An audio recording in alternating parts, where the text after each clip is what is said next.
Most beginner prospectors find nothing, not because they're in the wrong spot, but because they don't know how to read the landscape. Your detector can only tell you what's in the top half meter or so of the ground, but the landscape is showing you the geology right down to the bedrock if you know what you're looking at. 4 signs, that's what we're covering today.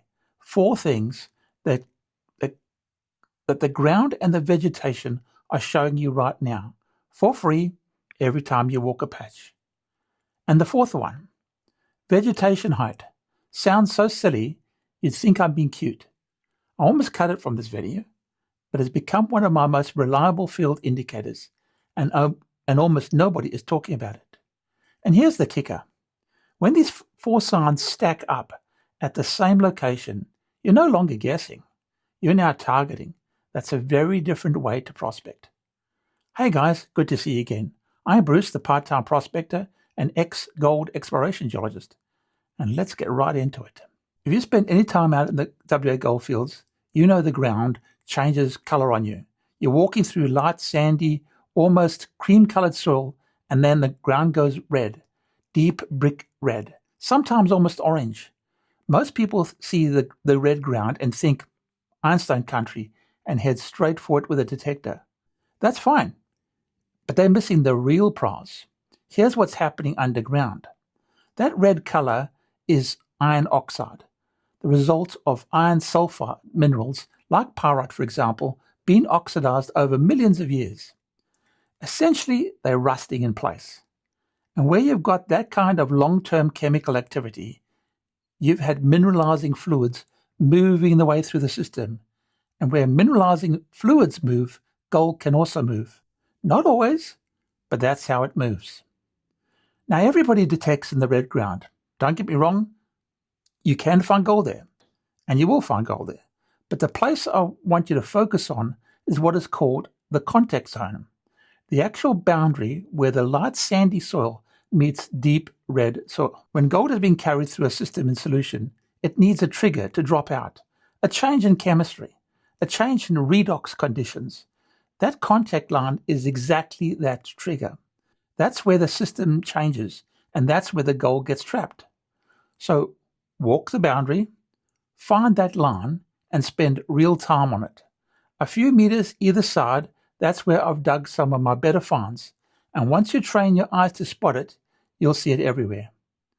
Now, the color shift tells you about the chemistry of the ground, but there's another sign that tells you something the color can't, how far you're actually from the gold source itself.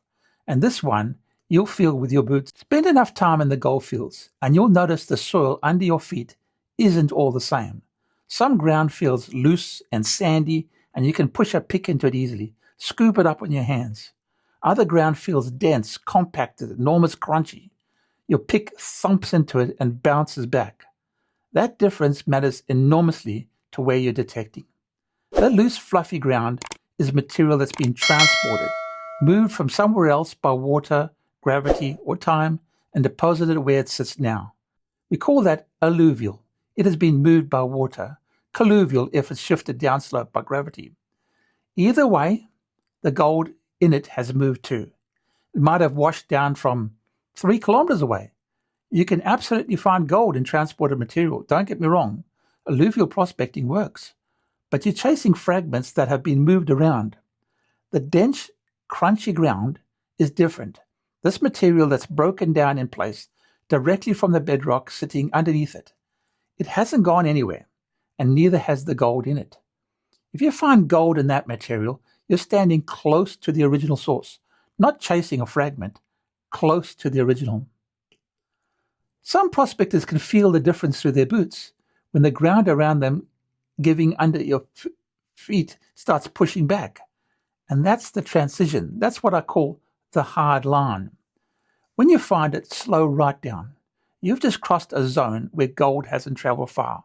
That's the kind of ground you want to spend your time on. Your eyes showed you the chemistry, and now your boots are showing you how close you are to the source. Now there's the sign that's been doing the geological reading for you for thousands of years, right on the surface, and almost every prospector walks straight past it. Plants are biological prospectors. Their roots go down into the soil chemistry you can't directly access from the surface, and over time certain species have adapted to grow in specific ground conditions, including highly mineralized ground. In Western Australia, we've got some specific things to look for, but the key principle isn't about memorizing species. Most people couldn't tell one plant from the next. It's about looking for vegetation that doesn't match its surrounding. Certain saltbush species tolerate and even seek out saline, mineral-rich ground that would stress other vegetation. Some low spinifex variants establish more densely in structurally disturbed ground, broken up by old fault systems, exactly the kind of geology that channel bearing fluids. Mulga is interesting. It's everywhere in the goldfields, so you can't use it as a direct indicator. But an unusually dense stand of mulga in the middle of mixed scrub, one that doesn't quite fit the surrounding vegetation pattern, that's worth a second look. It's not the species itself that's important, it's the anomaly. Fault zones are particularly important here. Faults are places where the earth has been broken and shifted. Broken ground does two things. It creates pathways for mineralizing fluids to travel through, and it creates easier paths for roots to exploit. Groundwater gets into it. So you can sometimes get these linear corridors of dense vegetation that is literally following a fault underground. From a car or on a satellite image, it can look like someone planted a row of trees. It's often a fault, and faults in the goldfields are almost always worth investigating. Look for the outlier, different species, different density, unusual color, greener than everything else around it, or conversely, looking more stressed. Plants respond to their underground environment. Read the plants, and you're reading the geology.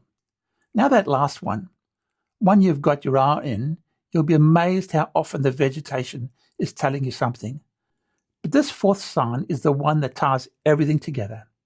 And it's so subtle, I'll almost talk myself out of including it. Stay with me on this one. Vegetation height. This one sounds almost too simple, but it's become one of my most reliable indicators. Underground structures, buried quartz reefs, deep faults, deep fracture systems, they're physically different to the surrounding country rock. They contain voids, fractures, and broken material. That structure behaves like a sponge when it comes to moisture. And in the WA goldfields, where the rainfall is low and the summers are hot, that moisture is a difference. That moisture really matters. Native bush roots go down much, much further than most people realize. We're talking meters, not centimeters. And when these roots reach a zone with better moisture, even subtly better, those plants grow bigger. Not dramatically, maybe 10 to 20% taller than what's around them. You're not going to drive past and think, massive trees. You'll drive past and think, those ones are just a tad taller. And your brain will file it and move on. Don't let your brain move on. What you're looking for isn't individual tall plants scattered randomly. You're looking for a line of vegetation that's just slightly taller, just slightly greener than what surrounds it. Because underground structures are linear. Faults are linear. Reefs are linear. A linear feature in the vegetation is just created by a linear feature underground. Now here's where it gets powerful. If that's just that line of just similar taller vegetation runs alongside a soil color contrast from one side to another, you've got two completely independent indicators pointing at the same location. The chemistry changed here, and there's a buried structure holding moisture there. These two things together are telling you something significant is happening underground at that exact spot. That is where you want to set up. It takes a bit of time to calibrate your eye. The first couple of times, you'll second guess yourself. Am I seeing something or am I just hallucinating? That's fine. It becomes natural. It stops being something you look for and stops being something you just notice. So let's bring it all together. 4 signs you're looking for. Soil color contact, the hard line, indicator plants, and vegetation height. None of them is a guarantee on its own, but stack 2 of them at the same location and you've got a genuine target. Stack 3 or 4, now you're no longer prospecting anymore, you're surgically targeting the ground. So here's the challenge. Next time you pull up at a new patch, don't turn the detector on. Give it 10 minutes and walk the ground. Feel the soil under your boots. Look at the color. Does it change? Look what the vegetation is doing. Build the picture first and then pull out the machine. If you've used any of these in the field, I'd love to hear about it in the comments. Where were you, what you found, and if you haven't seen this tree line video, see the link in the description. It pairs well with everything we've covered today. I hope this has been of value to you. I'd love it if you give me a thumbs up, love to subscribe, and please don't forget to comment. See you guys on the next video.